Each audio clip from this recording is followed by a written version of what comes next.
Hello, welcome to more Gun Talk with Joe. Have another cool gun to show you. I want to come clean on a video I did not that long ago about an M1 Grand. I had a comment on the comment section that it was not the true M1 Grand built in World War II, and you are correct. I was given the wrong information about that rifle. I did a little more digging around, and I found out that it was not this very same rifle that he carried in World War II. But the story is still true about him and what he did for our country. So, with that being said, I apologize. I misspoke, and thank you for calling me out on that one. And I wanted to come clean on that video. So, the M1 Grant is not a true World War II gun, but I love it. It was his. Someone gave it to him right after he got out of the war. That was the information I was given. I talked to my dad about it, and he said, no, that is correct. It was given to him by a buddy of his that got it for him. So, with that being said, you guys are right. But I got another cool gun to show you. It is a shotgun. It is a Remington 870 Wingmaster. This was my home defense gun. Old 1970, I believe.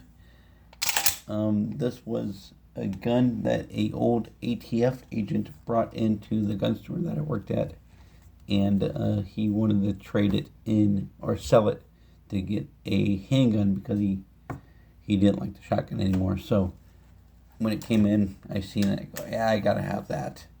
And so it is a 12 gauge with rifle sights on it.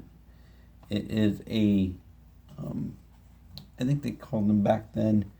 Well, it was a wingmaster, but a lot of police force used these guns in their squad cars and stuff like that for riot control. Back in the 70s when we had a big riot here in Omaha. This is what he bought for the riots in Omaha. He told me the story. He was young. I think he was a police officer. Then he went to ATF, but he was a young police officer in the 70s, and he bought this shotgun to stand on a corner on some street in Omaha, I don't know where, to help with the riots. So this is what he carried, and this is whatever he had on the street corner in Omaha. It is a beautiful gun. There's not hardly a scratch on it. There's one here in the barrel.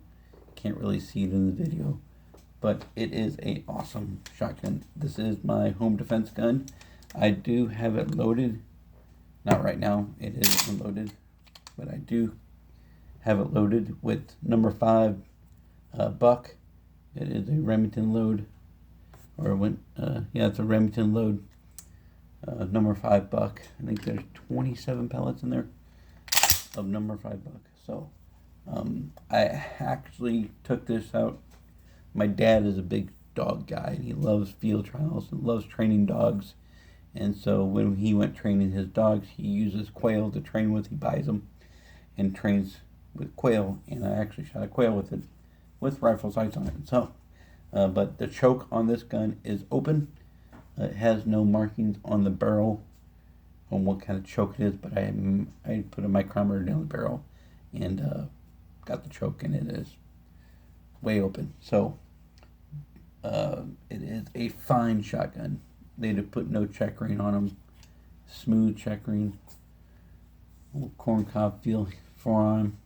Awesome shotgun. They used to make them still. I don't believe they make. I think they make a police magnum now in the Remington. But I haven't seen one in years. But yeah, just wanted to share this cool shotgun with you. By far one of my favorite shotguns. I learned to shoot a pump gun with an 870 youth model that my dad bought me and a 20 gauge. and bought my brother one too, and we went out dove hunting every year with it. Man, I put that thing through so many rounds. I've shot a lot of stuff with that gun. I almost hated selling it, and I sold it, and I bought another shotgun. I bought a side-by-side Ithaca, it was a SKB made by Ithaca. It was a 280E. E meant English stock. I liked the English stock, and it had a single trigger. And I had the barrels opened up a little bit because, as you know, I was a quail hunter back then. I had bird dogs. My dad was a field trial guy. I turned into a field trial guy.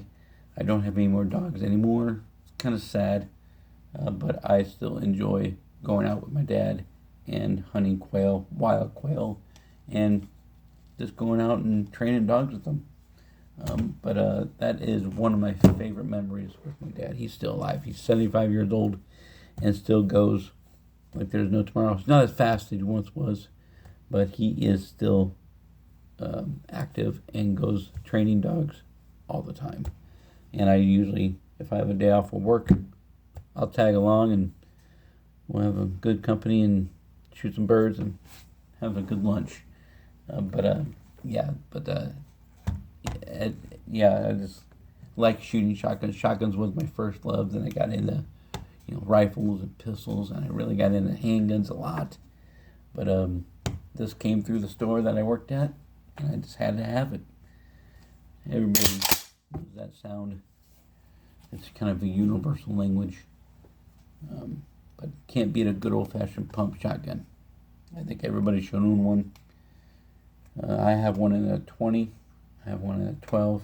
I have one in a 410. Actually, I got a couple in a 410, which I love shooting a 410. I don't shoot 12 very much. It's all sub gauges. 410, 20, and 28 is what I normally shoot. Very rarely you ever see me shoot a 12. But for home defense, can't beat a 12. So I just wanted to share the shotgun with you. As always, leave a like and comment, subscribe, and thank you for calling me out on the M1, and I appreciate your feedback. It means the world to me. I'm trying to get better at this YouTube. I think I am. One guy mentioned my shirt. He said Casual Fridays. Yes, it was a white t-shirt. I was getting ready for bed, and I decided to make a video. So I have on a different t-shirt today, and so trying to get better at it. Thank you. As always, shoot straight.